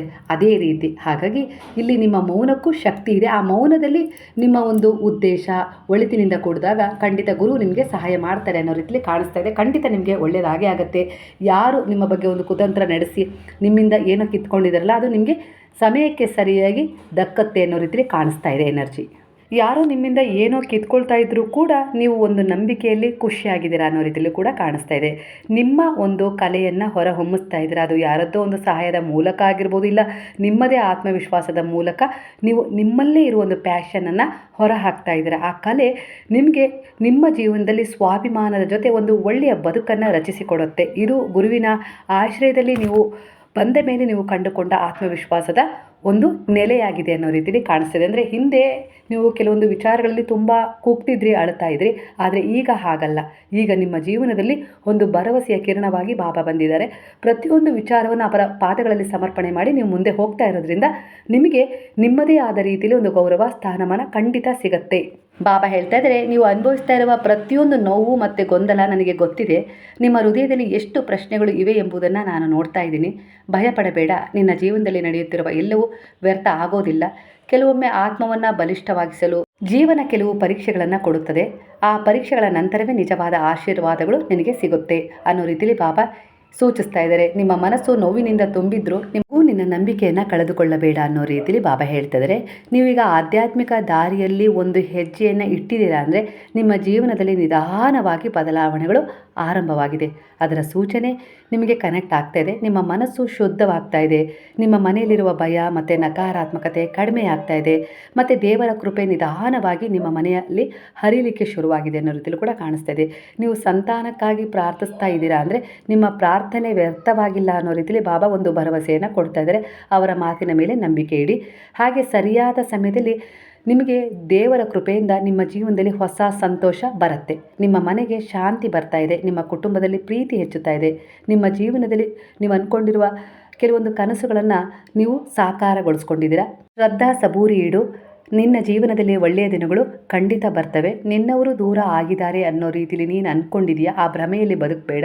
ಅದು ವಾಸ್ತವವಾಗಿ ಸತ್ಯವಾಗಿದ್ದರೂ ಕೂಡ ಆ ವಿಚಾರ ಕ್ಷಣಿಕ ಮೋಹ. ಅದು ಆ ಮೋಹ ಅಳಿದ ನಂತರ ಅವರು ನಿಮ್ಮ ಬಳಿ ಮರಳುತ್ತಾರೆ. ಹಾಗಾಗಿ ಈಗ ದುಃಖಿಸಬೇಡ. ನಿನ್ನನ್ನು ನೀನು ಸಂಭಾಳಿಸು. ನಿನ್ನೊಂದಿಗೆ ನಾನಿದ್ದೇನೆ ಅನ್ನೋ ರೀತಿಯಲ್ಲಿ ಬಾಬಾ ನಿಮಗೆ ಆಶೀರ್ವಾದದ ಸೂಚನೆಯನ್ನು ಈ ಸಮಯಕ್ಕೆ ಸರಿಯಾಗಿ ಕೊಡ್ತಾ ಇದ್ದಾರೆ. ಇದು ನಿಮಗೆ ಈ ಸಮಯದಲ್ಲಿ ಅಗತ್ಯವಿತ್ತು. ಬಾಬಾ ಇಲ್ಲಿ ನಿಮಗೆ ಒಂದು ಮೆಸೇಜ್ ಕೊಡ್ತಾ ಇದ್ದಾರೆ. ಮಗು, ನೀನು ಕೇವಲ ಒಂದು ವ್ಯಕ್ತಿಯಲ್ಲ, ಒಂದು ಶಕ್ತಿ, ಒಂದು ಕರುಣೆ, ಒಂದು ತ್ಯಾಗದ ರೂಪ. ನಿನ್ನ ಹೃದಯದಲ್ಲಿ ಇರುವ ಪ್ರೀತಿ ನಿನ್ನ ಕುಟುಂಬಕ್ಕೆ ಬೆಳಕು ಕೊಡ್ತಾ ಇದೆ. ಕೆಲವೊಮ್ಮೆ ನೀನು ನಿನ್ನ ಸಂತೋಷವನ್ನು ಬಿಟ್ಟು ಇತರರ ಸಂತೋಷಕ್ಕಾಗಿ ತ್ಯಾಗ ಮಾಡ್ತೀಯ. ಆ ತ್ಯಾಗವನ್ನು ನಾನು ನೋಡ್ತಾ ಇದ್ದೀನಿ. ನಿನ್ನ ಕಾಳಜಿ, ನಿನ್ನ ಸಹನೆ, ನಿನ್ನ ಮೌನ ತುಂಬಿದ ಪ್ರಾರ್ಥನೆಗಳು ನಿನ್ನ ಮನೆಯ ಭಾಗ್ಯವನ್ನು ರಕ್ಷಿಸುತ್ತಿವೆ. ಒಮ್ಮೆ ನೀನು ದುರ್ಬಲವಾಗಿರುವಂತೆ ಅನಿಸಿರಬಹುದು, ಆದರೆ ನಿನ್ನ ಆತ್ಮದಲ್ಲಿ ಅಪಾರ ಶಕ್ತಿ ಇದೆ ಕಂದ. ನಿನ್ನ ಪ್ರೀತಿ ಮತ್ತು ಕರುಣೆ ಒಂದು ಮನೆಗೆ ಶಾಂತಿ ತರ್ತಾ ಇದೆ. ಒಂದು ಕುಟುಂಬವನ್ನು ಒಂದಾಗಿ ಹಿಡಿದುಕೊಂಡಿದೆ. ಆದ್ದರಿಂದ ಇಂದು ಒಂದು ಮಾತು ನೆನಪಿಡು. ನೀನು ಸಾಮಾನ್ಯವಲ್ಲ. ನೀನು ದೇವರ ಕೃಪೆಯಿಂದ ಬಂದ ಒಂದು ಆಶೀರ್ವಾದವಾಗಿದೆ. ನಿನ್ನ ತ್ಯಾಗ ಮತ್ತು ಸಹನೆ ನನ್ನ ಕೃಪೆಯನ್ನು ಆಕರ್ಷಿಸುತ್ತಿದೆ. ಆದ್ದರಿಂದಲೇ ನಾನು ನಿನ್ನ ಜೀವನದಲ್ಲಿ ಪ್ರವೇಶ ಮಾಡಿರುವೆ. ಮಗು, ಜೀವನದಲ್ಲಿ ಸಂತೋಷ, ಸಮೃದ್ಧಿ ಮತ್ತು ಆಶೀರ್ವಾದ ಸದಾ ಹರಿಯುತ್ತದೆ. ಇದು ನನ್ನ ಜವಾಬ್ದಾರಿಯಾಗಿದೆ. ನಿಮ್ಮ ಕೆಲವು ಬಾರಿಯ ಕಾಳಜಿ, ಪ್ರೀತಿ ಕೆಲವರು ಅರ್ಥ ಮಾಡ್ಕೊಳ್ಳೋದಿಲ್ಲ. ಆದರೂ ಕೂಡ ಆ ಒಂದು ಕರ್ಮ ವ್ಯರ್ಥವಾಗಿರೋದಿಲ್ಲ. ನೀವು ಮಾಡ್ತಿರುವ ತ್ಯಾಗ ನಿಮ್ಮ ಹೃದಯದ ದೊಡ್ಡತನವನ್ನು, ಸಂಸ್ಕಾರವನ್ನು, ರೀತಿ, ನೀತಿ, ನಡವಳಿಕೆಯನ್ನು ತೋರಿಸ್ತಾ ಇದೆ. ಕೆಲವೊಮ್ಮೆ ಜನರು ನಿಮ್ಮ ಮೌನ ಪ್ರೀತಿಯನ್ನು ಕಾಣೋದಿಲ್ಲ, ನಿಮ್ಮ ಕಾಳಜಿಯನ್ನು ಗಮನಿಸೋದಿಲ್ಲ. ಆ ಸಮಯದಲ್ಲಿ ನಿಮ್ಮ ಮನಸ್ಸಿಗೆ ತುಂಬ ನೋವಾಗಬಹುದು. ಕೂಗಬೇಕು ಅನ್ನಿಸ್ಬೋದು. ಕಿರುಚಿ ನೀವು ಏನು ಅಂದ್ಕೊಂಡಿದ್ರೋ ಅದನ್ನೆಲ್ಲ ಹೇಳಬೇಕು ಅಂತೇಳಿ ಅನ್ನಿಸ್ಬೋದು. ಆದರೆ ಒಂದು ಸತ್ಯ ನೆನಪಿಡು ಅನ್ನೋ ರೀತಿಯಲ್ಲಿ ಬಾಬಾರವರಿಂದ ಒಂದು ಸಂದೇಶ ಸಿಗ್ತದೆ. ನಿಮ್ಮ ಮೌಲ್ಯವನ್ನು ಇತರರು ಅರ್ಥ ಮಾಡಿಕೊಳ್ಳದಿದ್ದರೂ ಅದು ಕಡಿಮೆ ಆಗೋದಿಲ್ಲ ಕಂದ. ಹಾಗಾಗಿ ಕೂಗಬೇಡ, ಕಿರುಚಬೇಡ. ನಿನ್ನ ಆತ್ಮವಿಶ್ವಾಸವನ್ನು ಈ ಸಮಯದಲ್ಲಿ ಹೆಚ್ಚಿಸ್ಕೊ. ನಿನ್ನ ಬೆಲೆ ತಿಳಿಯುವಂತೆ ಕೆಲವೊಂದು ವಿಚಾರಗಳನ್ನು ನಿನ್ನ ಜೀವನದಲ್ಲಿ ಅಳವಡಿಸ್ಕೊ. ನಿನ್ನ ಮೇಲೆ ಅಪನಂಬಿಕೆ ಪಟ್ಟು ನಿನ್ನನ್ನು ದೂರ ತಳ್ಳಿದ್ದಕ್ಕೆ ಅವರೇ ಪಶ್ಚಾತ್ತಾಪ ಪಡಬೇಕು. ಆ ರೀತಿ ನಿನ್ನಲ್ಲಿ ಕೆಲವು ಬದಲಾವಣೆಯನ್ನು ಮಾಡ್ಕೊ ಅನ್ನೋ ರೀತಿಯಲ್ಲಿ ಬಾಬಾ ಭರವಸೆಯನ್ನು ನಿಮಗೆ ತುಂಬಿಸ್ತಾ ಇದ್ದಾರೆ. ನೀನು ನೊಂದ್ಕೊಂಡು ಕುಗ್ಗೋದ್ರಿಂದ, ಅವ್ರ ವಿಚಾರಕ್ಕೆ ನೀನು ಕುಗ್ಗೋದ್ರಿಂದ ನಿನ್ನತನವನ್ನು ನೀನು ನಷ್ಟ ಮಾಡ್ಕೊಳ್ತಾ ಇದೆಯಾ. ನೀನು ಅವರಿಗೋಸ್ಕರ ಅಲ್ಲ, ಅವರು ನಿನಗೋಸ್ಕರ ಅನ್ನೋ ರೀತಿಯಲ್ಲಿ ಬದುಕಬೇಕು. ಆ ರೀತಿ ಪರಿವರ್ತನೆ ಮಾಡ್ಕೋ ಅನ್ನೋ ರೀತಿಯಲ್ಲೂ ಕೂಡ ಬಾಬಾ ನಿಮಗೆ ಬ್ಲೆಸ್ಸಿಂಗನ್ನು ಕೊಡ್ತಾ ಇದ್ದಾರೆ. ನಿನ್ನ ಹೃದಯದಲ್ಲಿದ್ದ ಕರುಣೆ, ದಯೆ, ಪ್ರೇಮ ಬಹು ದೊಡ್ಡದಾಗಿತ್ತು. ಆ ಶಕ್ತಿಯನ್ನು ಅವರು ಅರ್ಥ ಮಾಡ್ಕೊಂಡಿಲ್ಲ. ಅದರಿಂದ ನಿನಗೆ ನಷ್ಟ ಅಲ್ಲ, ಅವರಿಗೆ ಆ ನಷ್ಟವಾಗಿದೆ. ನಿನ್ನ ಪ್ರೀತಿಯ ಮತ್ತು ನಿನ್ನ ಸಹನೆಯ ಮೌಲ್ಯ ಅವರಿಗೆ ಅರ್ಥ ಆಗೇ ಆಗತ್ತೆ. ಅವರು ಮರಳಿ ನಿನ್ನ ಬಳಿ ಬಂದೇ ಬರ್ತಾರೆ. ನಿನ್ನನ್ನು ಗೌರವಿಸ್ತಾರೆ, ನಿನ್ನನ್ನು ಪ್ರೀತಿಸ್ತಾರೆ. ಇದು ನಡೆಯುತ್ತೆ. ಎವರಿಗೂ ನಿನ್ನನ್ನು ನೀನು ಸಂಭಾಳಿಸು, ನಿನ್ನನ್ನು ನೀನು ಗೌರವಿಸು, ಪ್ರೀತಿಸು. ನಿನ್ನ ವಿಚಾರಗಳನ್ನು ನೀನು ಹೊರಹೊಮ್ಮಿಸು. ಇದು ನೀನೇನಾದರೂ ಕಲಿಯುವ ಸಮಯ. ನಿನ್ನ ಆತ್ಮದ ಉದ್ದೇಶವನ್ನು ನೀನು ಸಾಧನೆ ಮಾಡಿಕೊಳ್ಳುವ ಸಮಯವಾಗಿದೆ. ಹಾಗಾಗಿ ಆ ಕಡೆ ಗಮನ ಹರಿಸು. ನೀನು ಕುಗ್ಗುವ ಕಡೆ ಗಮನ ಹರಿಸಿದರೆ ಅವರು ನಿನ್ನನ್ನು ಇನ್ನೂ ನಿರ್ಲಕ್ಷ್ಯ ಮಾಡ್ತಾರೆ. ಇದರಿಂದ ನೀನು ದುರ್ಬಲನಾಗ್ತೀಯಾ ಅನ್ನೋ ರೀತಿಯಲ್ಲೂ ಕೂಡ ಇಲ್ಲಿ ಕೆಲವರ ಎನರ್ಜಿಗೆ ಕನೆಕ್ಟ್ ಆಗ್ತಿದೆ. ಹಾಗಾಗಿ ಇಲ್ಲಿ ನೀವು ಕೆಲವು ಪರಿಸ್ಥಿತಿಗಳನ್ನು ಸಂಭಾಳಿಸಬೇಕು. ಅದರ ಆಧಾರದ ಮೇಲೆ ನಿಮ್ಮತನವನ್ನು ನೀವು ಗಟ್ಟಿಯಾಗಿಟ್ಕೊಳ್ಬೇಕು ಅನ್ನೋ ರೀತಿಯಲ್ಲಿ ಬಾಬಾ ಮೆಸೇಜನ್ನು ಕೊಡ್ತಾ ಇದ್ದಾರೆ. ಮಗು, ಈಗ ನಿನ್ನ ಜೀವನದಲ್ಲಿ ನೀನು ಎಷ್ಟೇ ಪ್ರಯತ್ನ ಪಟ್ಟರೂ ಕೂಡ, ಶ್ರಮ ಪಟ್ಟರೂ ಕೂಡ ಎಲ್ಲ ಪ್ರಯತ್ನ, ಶ್ರಮ ವಿಫಲವಾದಂತೆ ಅನ್ನಿಸ್ತಾ ಇದೆ. ಕನಸುಗಳು ದೂರ ಹೋಗಿವೆ ಅಂತ ಹೇಳಿ ಅನ್ನಿಸ್ತಾ ಇದೆ. ನೀನು ಮಾಡಿರುವ ಪ್ರಯತ್ನಗಳಿಗೆ ಫಲ ಸಿಗ್ತಾ ಇಲ್ಲ ಅಂಥೇಳಿ ಅನ್ನಿಸ್ತಾ ಇದೆ. ಆ ಸಮಯದಲ್ಲಿ ಒಂದು ಪ್ರಶ್ನೆ ಬರ್ತಾ ಇದೆ, ನನ್ನ ಜೀವನದ ಅರ್ಥ ಏನು, ನಾನು ಯಾಕಿದ್ದೀನಿ ಅನ್ನೋ ರೀತಿಲಿ. ಆದರೆ ಆಧ್ಯಾತ್ಮಿಕವಾಗಿ ನೋಡಿದರೆ ಪ್ರತಿ ಆತ್ಮವು ಒಂದು ಪ್ರಯಾಣದಲ್ಲಿದ್ದೇ ಇರುತ್ತೆ. ಆ ಪ್ರಯಾಣದಲ್ಲಿ ಕೆಲವೊಮ್ಮೆ ಕಷ್ಟಗಳು ಬರ್ತವೆ. ಅವು ಶಿಕ್ಷೆ ಅಲ್ಲ ಕಂದ, ಅವು ನಿನ್ನ ಕರ್ಮದ ಪಾಠಗಳೇ ಆಗಿರ್ತವೆ. ನೀನು ಅನುಭವಿಸುವ ಪ್ರತಿಯೊಂದು ಘಟನೆ ನಿನ್ನ ಆತ್ಮವನ್ನು ಬೆಳೆಸಲು ಬಂದಿರುತ್ತೆ.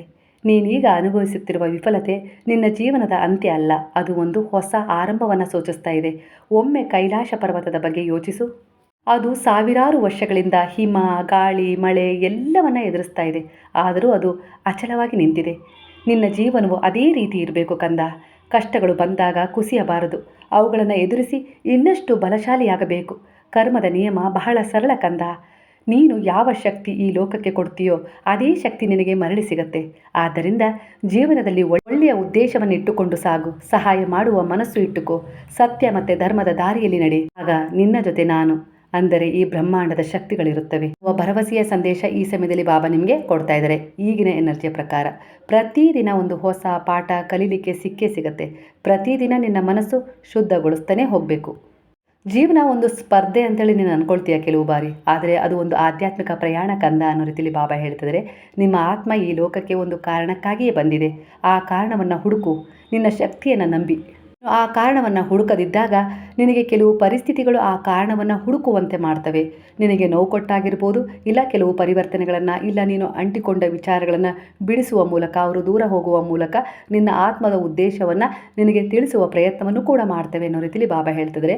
ಒಂದು ದಿನ ನೀನು ಹಿಂದಕ್ಕೆ ನೋಡಿದಾಗ ಇಂದು ಅನುಭವಿಸಿದ ಕಷ್ಟಗಳು ನಿನ್ನನ್ನು ಬಲಿಷ್ಠ ವ್ಯಕ್ತಿಯನ್ನಾಗಿ ಮಾಡಿವೆ. ನೀನು ಜೀವನದಲ್ಲಿ ಏನಾದರೂ ಸಾಧನೆ ಮಾಡುವಂತೆ ಮಾಡಿದ್ದವು ಅನ್ನೋ ರೀತಿಯಲ್ಲಿ ನೀನೇ ಅವುಗಳಿಗೆ ಕೃತಜ್ಞತೆಯನ್ನು ಸಲ್ಲಿಸುತ್ತೀಯ. ಅಷ್ಟೊಂದು ಬದಲಾವಣೆ ನಿನ್ನ ಜೀವನದಲ್ಲಿ ಆಗೇ ಆಗುತ್ತದೆ ಅನ್ನೋ ರೀತಿಯಲ್ಲಿ ಬಾಬಾ ಹೇಳ್ತಾ ಇದ್ದಾರೆ. ಯಾಕೆ ಇಷ್ಟು ಕಷ್ಟಗಳು ಬರ್ತಾ ಇದ್ದಾವೆ ಅಂತೇಳಿ ನೀವು ಪ್ರಶ್ನೆಯನ್ನು ಕೇಳ್ಬೋದು. ಆದರೆ ಒಂದು ಸತ್ಯವನ್ನು ನೆನಪಿಡಿ ಅನ್ನೋ ರೀತಿಯಲ್ಲಿ ಬಾಬಾ ಹೇಳ್ತಾ ಇದ್ದಾರೆ. ನಿಮ್ಮ ಆತ್ಮದ ಪ್ರಯಾಣ ದೇವರ ದೃಷ್ಟಿಯಲ್ಲಿ ನಡೀತಾ ಇದೆ. ನೀವು ಎದುರಿಸುತ್ತಿರುವ ಪ್ರತಿಯೊಂದು ಘಟನೆ ನಿಮ್ಮ ಆತ್ಮವನ್ನು ಇನ್ನಷ್ಟು ಬಲಿಷ್ಠಗೊಳಿಸಲು ಬಂದಿದೆ. ಕರ್ಮವನ್ನು ಕಳೆಯಲು ಬಂದಿದೆ. ಕೆಲವು ಪರೀಕ್ಷೆಗಳನ್ನು ಎದುರಿಸುವ ಸಮಯವೂ ಇದಾಗಿದೆ. ಆದ್ದರಿಂದ ಭಯಪಡಬೇಡಿ. ನಿನ್ನ ಮಾರ್ಗದಲ್ಲಿ ನಡೆಯುತ್ತಿರುವುದೆಲ್ಲ ದೇವರ ಅನುಮತಿ ಮತ್ತು ಕೃಪೆಯಿಂದಲೇ ನಡೀತಾ ಇದೆ. ಕೆಲವೊಮ್ಮೆ ನೀನು ಅರ್ಥ ಮಾಡಿಕೊಳ್ಳದ ಸಂದರ್ಭಗಳು ಮುಂದಿನ ದಿನಗಳಲ್ಲಿ ದೊಡ್ಡ ಆಶೀರ್ವಾದವಾಗಿ ಬದಲಾಗುತ್ತವೆ ಅನ್ನೋ ರೀತಿಯಲ್ಲಿ ಬಾಬಾ ಸೂಚನೆಯನ್ನು ಕೊಡ್ತಾ ಇದ್ದಾರೆ. ನೀನು ಒಂದು ಮಗುವಿಗಾಗಿ ಹಂಬಲಿಸುತ್ತಿದ್ದೀಯಾ. ಒಂದು ಮಗು ನಿನ್ನ ಜೀವನಕ್ಕೆ ಬರಲು ನಿರ್ಧಾರವಾಗುವುದು ಆಧ್ಯಾತ್ಮಿಕವಾಗಿ ಒಂದು ದೊಡ್ಡ ಆಶೀರ್ವಾದ ಆಗಿರುತ್ತದೆ. ಯಾಕಂದರೆ ಆ ಒಂದು ಮನೆಯ ಎನರ್ಜಿ ಬದಲಾಗುತ್ತದೆ. ಸಂತೋಷ ಮತ್ತು ಹೊಸ ಆಸೆ ಚಿಗುರುತ್ತದೆ. ಕುಟುಂಬದಲ್ಲಿ ಪ್ರೀತಿ ಹೆಚ್ಚಾಗುತ್ತದೆ. ಹಾಗೆಯೇ ನಿನ್ನ ಜೀವನದಲ್ಲಿ ಬಂದಿರುವ ಆ ಮಗು ನಿನ್ನ ಕರ್ಮವನ್ನು ಶುದ್ಧಗೊಳಿಸಲು ಬಂದಿದೆ. ಬರುವ ಮಗುವು ಕೂಡ ನಿನಗೆ ಸಂತೋಷವನ್ನು ಹೊತ್ತು ತರುತ್ತಿದೆ ಅನ್ನೋ ರೀತಿಯಲ್ಲಿ ಇಬ್ಬರ ಎನರ್ಜಿಗೆ ಈ ಒಂದು ಎನರ್ಜಿ ಕನೆಕ್ಟ್ ಆಗ್ತದೆ. ಈ ಮಗು ಮನೆಯಲ್ಲಿರುವವರೆಗೂ ಹೊಸ ಬೆಳಕು ಮತ್ತು ಹೊಸ ಆರಂಭವನ್ನು ತರುತ್ತೆ. ಹಾಗೆ ಜೀವನದಲ್ಲಿ ನಡೆಯುತ್ತಿರುವ ಪರೀಕ್ಷೆಗಳನ್ನು ಕಂಡು ಭಯಪಡಬೇಡ. ಅವುಗಳನ್ನು ಸಹನೆ ಮತ್ತು ನಂಬಿಕೆಯಿಂದ ನೀನು ಎದುರಿಸು. ನಿನ್ನ ಜೊತೆ ನಾನಿದ್ದೇನೆ. ನಿನ್ನ ಹೃದಯದಲ್ಲಿ ಪ್ರೀತಿ ಮತ್ತು ಧರ್ಮ ಇರಲಿ. ನಿನ್ನ ಜೀವನದಲ್ಲಿ ನಡೆಯುತ್ತಿರುವ ಕೆಲವು ವಿಚಾರಗಳು ನನ್ನ ಯೋಜನೆಯ ಭಾಗವಾಗಿದ್ದಾವೆ. ಸಹನೆಯೊಂದಿಗೆ ಮತ್ತು ಒಂದು ನಗುವಿನೊಂದಿಗೆ ಆ ದಾರಿಯನ್ನು ಸಾಗು. ಮುಂದೆ ಹೋಗು. ನಿನ್ನ ಜೀವನದಲ್ಲಿ ಆಶೀರ್ವಾದ ಮತ್ತು ಸಂತೋಷ ಹೆಚ್ಚುತ್ತದೆ. ಜೀವನದಲ್ಲಿ ಕೆಲವು ಪರಿಸ್ಥಿತಿಗಳು ಬದಲಾಗುತ್ತಲೇ ಇರುತ್ತವೆ. ಕೆಲವೊಮ್ಮೆ ಮಕ್ಕಳು ತಮ್ಮ ಕೆಲಸ, ಜೀವನದ ಹೊಣೆಗಾರಿಕೆಗಳು ಅಥವಾ ಅರ್ಥದ ಕೊರತೆಯಿಂದ ತಂದೆ ತಾಯಿಯಿಂದ ದೂರವಾಗ್ತಾರೆ. ಅದೇ ರೀತಿ ನಿಮ್ಮ ಜೀವನದಲ್ಲಿ ನಡೆದಿದೆ. ಆದರೂ ಒಂದು ಸತ್ಯ ತಿಳಿದುಕೊಳ್ಳುವ ಸಮಯ. ತಂದೆ ತಾಯಿಯ ಪ್ರೀತಿ ಎಂದಿಗೂ ಕೂಡ ಕಡಿಮೆಯಾಗೋದಿಲ್ಲ. ತಂದೆ ತಾಯಿಯ ಹೃದಯದಲ್ಲಿ ಇರುವ ಆಶೀರ್ವಾದ ಮಕ್ಕಳನ್ನು ಎಂದಿಗೂ ಕೂಡ ರಕ್ಷಿಸುತ್ತಲೇ ಇರುತ್ತದೆ. ಇದೇ ವಾಸ್ತವ ಸತ್ಯ. ಹಾಗೆ ಸಮಯದ ಜೊತೆಗೆ ಜೀವನ ಪಾಠಗಳನ್ನು ಕಲಿಸುತ್ತದೆ. ಮಕ್ಕಳು ದೊಡ್ಡವರಾದಂತೆ ತಂದೆ ತಾಯಿಗಳು ತ್ಯಾಗ ಮತ್ತು ಪ್ರೀತಿಯ ಮೌಲ್ಯ ಅವರಿಗೆ ಅರ್ಥವಾಗಲು ಆರಂಭವಾಗುತ್ತದೆ. ಅಲ್ಲಿಯವರೆಗೂ ಕೆಲವು ಏರಿಳಿತಗಳನ್ನು ನೀವು ಕಾಣುತ್ತಿದ್ದೀರಾ. ಒಂದು ದಿನ ಬಂದೇ ಬರುತ್ತದೆ. ಅವರು ಹಿಂದಕ್ಕೆ ನೋಡುತ್ತಾರೆ. ನನ್ನ ತಂದೆ ತಾಯಿ ನನಗಾಗಿ ಎಷ್ಟು ಮಾಡಿದರು ಎಂದು ಅರಿಯುತ್ತಾರೆ. ತಮ್ಮ ತಪ್ಪನ್ನು ತಿದ್ದಿಕೊಳ್ಳುತ್ತಾರೆ. ನಿಮ್ಮ ಇಚ್ಛೆ ನೆರವೇರುತ್ತದೆ ಸಮಯಕ್ಕೆ ಸರಿಯಾಗಿ. ಆಗ ಅವರು ಖಂಡಿತವಾಗಿ ಮತ್ತೆ ನಿಮ್ಮ ಬಳಿ ಮರಳಿ ಬರುತ್ತಾರೆ. ಇವರಿಗೂ ಗುರುವಿನಲ್ಲಿ ನೀವು ನಂಬಿದ ದೇವರುಗಳಲ್ಲಿ ವಿಶ್ವಾಸವಿಟ್ಟು ಪ್ರಾರ್ಥಿಸಿ. ಅವರ ಬಗ್ಗೆ ನಕಾರಾತ್ಮಕವಾಗಿ ಎಂದಿಗೂ ಕೂಡ ಚಿಂತಿಸಬೇಡಿ. ನಿಮ್ಮ ಮನಸ್ಸಿನ ಕೆಲವು ವಿಚಾರಗಳಿಗೆ, ಗೊಂದಲಗಳಿಗೆ ಉತ್ತರವನ್ನು ಬಾಬಾ ಇಲ್ಲಿ ಕೊಟ್ಟಿದ್ದಾರೆ. ನಿಮ್ಮ ಎನರ್ಜಿಯನ್ನು ಕನೆಕ್ಟ್ ಮಾಡಿಕೊಂಡು ನೀವು ಜೀವನದಲ್ಲಿ ಮುಂದುವರಿತೀರಾ ಅನ್ನೋ ನಂಬಿಕೆಯೊಂದಿಗೆ ನೀವು ಗುರುವಿಗೆ ಕೃತಜ್ಞತಾಪೂರ್ವಕವಾಗಿ ಸಾಯಿರಾಮ್ ಅಂತೇಳಿ ಕಮೆಂಟ್ ಮಾಡೋದನ್ನು ಮರಿಬೇಡಿ. ಹಾಗಾದರೆ ಎಲ್ಲರೂ ಸೇರಿ ಹೇಳೋಣ, ಹರೇ ರಾಮ ರಾಮ ರಾಮ ಹರೇ ಹರೇ, ಹರೇ ಕೃಷ್ಣ ಕೃಷ್ಣ ಕೃಷ್ಣ ಹರೇ ಹರೇ, ಹರೇ ಸಾಯಿ ಸಾಯಿ ಸಾಯಿ ಹರೇ ಹರೇ, ಹರೇ ಬಾಬಾ ಬಾಬಾ ಬಾಬಾ ಹರೇ ಹರೇ, ಹರೇ ದತ್ತ ದತ್ತ ದತ್ತ ಹರೇ ಹರೇ.